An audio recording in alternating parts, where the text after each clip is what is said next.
Capítulo 3 Treinador de Monstros. Tradutor: Nioibo Studio. Editor: Nioibo Studio. O mundo passou por um enorme cataclismo. Era um lugar completamente novo. 3 anos antes, a Terra passou por uma mudança drástica que ninguém poderia imaginar. O céu escureceu e inúmeras fendas negras surgiram como marcas de garras cruéis no céu. Essas fendas eram como pedaços de um espelho quebrado. Através deles, a humanidade conseguia ver um mundo vasto e sem limites. Um grande lugar misterioso se escondia além de cada fenda. No entanto, nenhum humano ou máquina artificial foi capaz de fazer contato ou entrar nos mundos dentro das fendas. Uma imensa turbulência espacial inundou os arredores de cada um. Naquela época, um certo país enviou caças para tentar entrar nas fendas. Mas mesmo as ligas metálicas mais resistentes eram como blocos de construção frágeis diante da turbulência espacial. Elas eram facilmente estilhaçadas e reduzidas a pedacinhos, espalhando-se pelo céu antes de desaparecerem sem deixar rastros. Nenhum outro país ousou aproximar-se das fendas depois disso. Meio-dia depois, as fendas desapareceram por conta própria. No entanto, o pesadelo estava apenas começando. Uma a uma, fendas espaciais elípticas surgiram por todo o globo. Algumas surgiram apenas temporariamente, enquanto outras eram permanentes. Cada uma dessas fendas espaciais, grandes ou pequenas, funcionava como um portal conectando um mundo a outro. Inúmeros mundos estavam conectados por esses portais, e monstros de outros mundos chegaram à Terra por eles. Por alguma razão desconhecida, seja pelo contato com o ar, com formas de vida de outros mundos ou simplesmente porque Deus decidiu fazer os humanos de bobos, os animais e plantas que originalmente habitavam a Terra cresceram a um ritmo alarmante. Todos começaram a se transformar e evoluir. Somente a humanidade permaneceu inalterada. Mas justamente quando a humanidade pensava ter sido abandonada pelo mundo, alguém descobriu uma mudança que havia ocorrido nos humanos. Um potencial secreto estava escondido nas profundezas do sangue e da alma da humanidade: o contrato de sangue. Com o acordo mútuo entre humanos e monstros, ambos os lados podiam se tornar parceiros que confiavam um no outro e progrediam como um só. Eram conhecidos como treinadores de monstros. Essa descoberta trouxe entusiasmo à humanidade, bem como uma nova moda. Embora não conseguissem obter os poderes que esses monstros desenvolveram, eles conseguiam controlá-los. Foi somente por causa da existência dos treinadores de monstros que os humanos foram capazes de desenvolver um ambiente no qual pudessem sobreviver. Estava ficando cada vez mais difícil manter esses monstros aterrorizantes afastados apenas com o uso de armas de artilharia. O mais importante era que não era preciso muito para se tornar um treinador de monstros. Na verdade, era muito acessível, tornando os treinadores de monstros uma existência comum. Qualquer um pode se tornar um treinador de monstros e pode ter seu próprio monstro familiar. Praticamente todas as famílias criavam um ou dois monstros.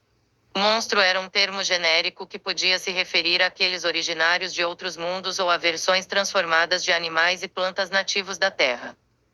Alguns monstros eram de natureza mais brutal, com comportamentos extremamente agressivos. Outros eram de natureza dócil. Aqueles domesticados por humanos podiam seguir ordens de seus donos com eficácia, assim como cães e gatos de estimação do passado. Havia até monstros que não demonstravam agressividade alguma. Esta foi uma era de ouro que influenciaria as gerações futuras, um ponto de virada na história da humanidade, em que a humanidade poderia adentrar territórios desconhecidos. Gao Peng, naturalmente, não se contentaria em ser uma pessoa comum, passando a vida sem fazer nada de importante. Afinal, há certas maravilhas que é melhor testemunhar com os próprios olhos. A frase "o mundo é tão vasto" não era mais um mero meme.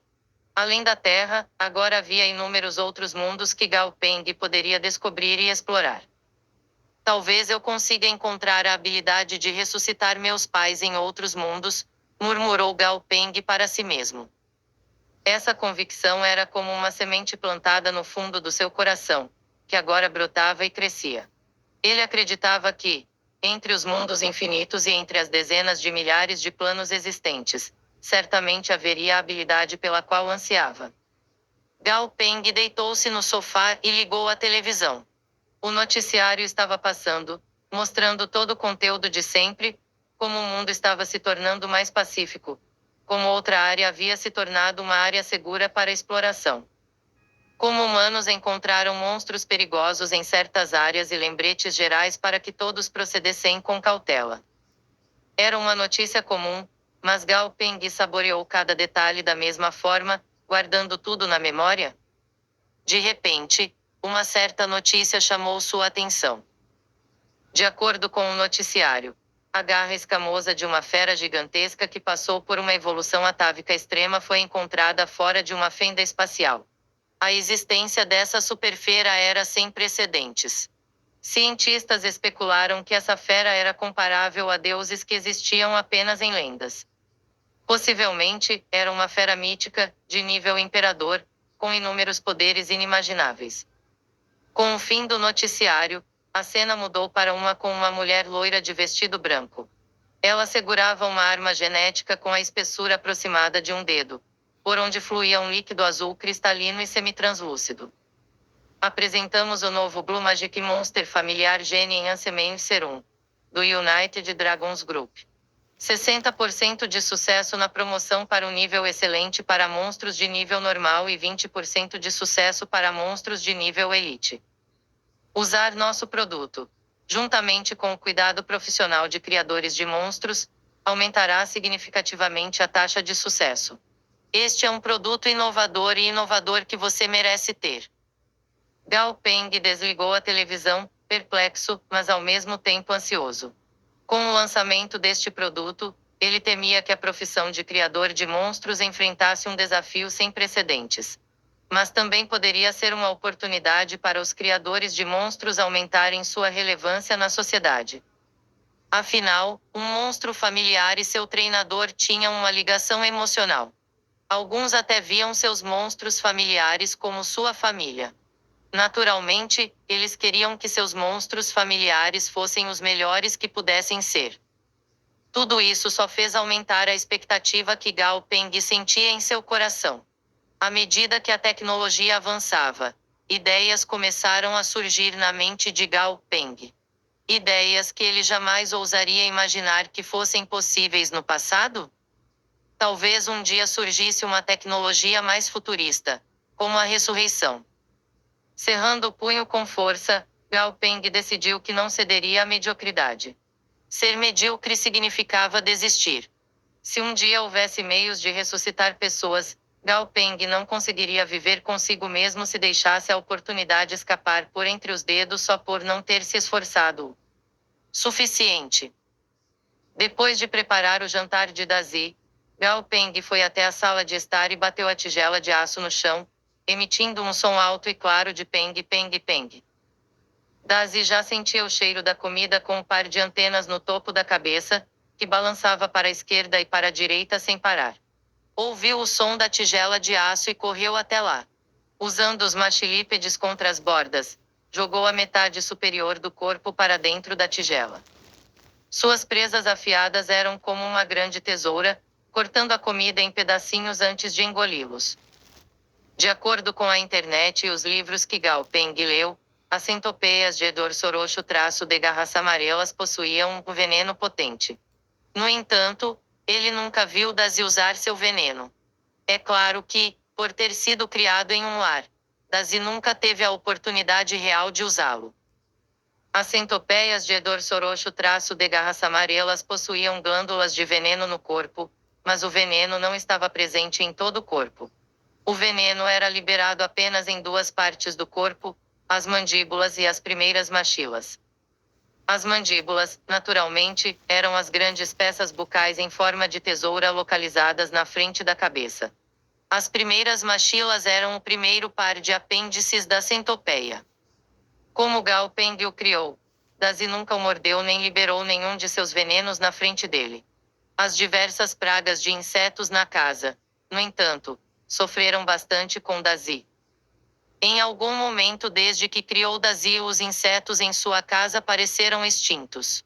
Todos fugiram da casa ou foram comidos. Sentado no sofá, observando Dazi devorar sua comida, Gao Peng não pode deixar de sorrir. Então, seus pensamentos começaram a divagar. Ele havia verificado que o painel de informações que via mostrava dados precisos. Sendo assim, talvez ele pudesse tentar se tornar um criador de monstros. Criação de monstros era uma profissão especializada em monstros, com apenas um motivo: melhorar o nível do monstro. A criação de monstros não se limitava a monstros do tipo besta, mas incluía todos os tipos, independentemente da forma, tamanho ou tipo. Como a área exigia amplo conhecimento de todos os monstros, a barreira de entrada era extremamente alta. Um indivíduo comum não teria chance de se tornar um criador de monstros. Para se tornar um criador de monstros, era preciso ter amplo conhecimento sobre todos os hábitos e características dos monstros. Em segundo lugar, usando esse conhecimento, era preciso deduzir os requisitos necessários para promover o nível do monstro, com base no tipo e nos atributos. Esta era uma profissão ainda mais respeitada do que a de treinador de monstros. Isso acontecia porque a vida dos treinadores de monstros dependia dos monstros que controlavam, e um nível suficientemente alto era um requisito essencial para que um monstro avançasse de nível. Um aumento no nível de um monstro significava até mesmo um aumento proporcional na força de combate do monstro. Os criadores de monstros eram os únicos que podiam ajudar os treinadores de monstros a promover seus monstros, portanto, os criadores de monstros ocupavam uma posição especial na sociedade. Fazia apenas 3 anos desde o cataclismo que transformou a Terra. O número de espécies de monstros era incontável. Com novos monstros sendo descobertos constantemente, não havia documentação completa de todos os métodos disponíveis para avançar de nível. O mundo ainda estava se adaptando a essa área de desenvolvimento. Gao Peng não pôde deixar de sentir que havia adquirido uma habilidade incrível, capaz de ver os critérios de avanço dos monstros.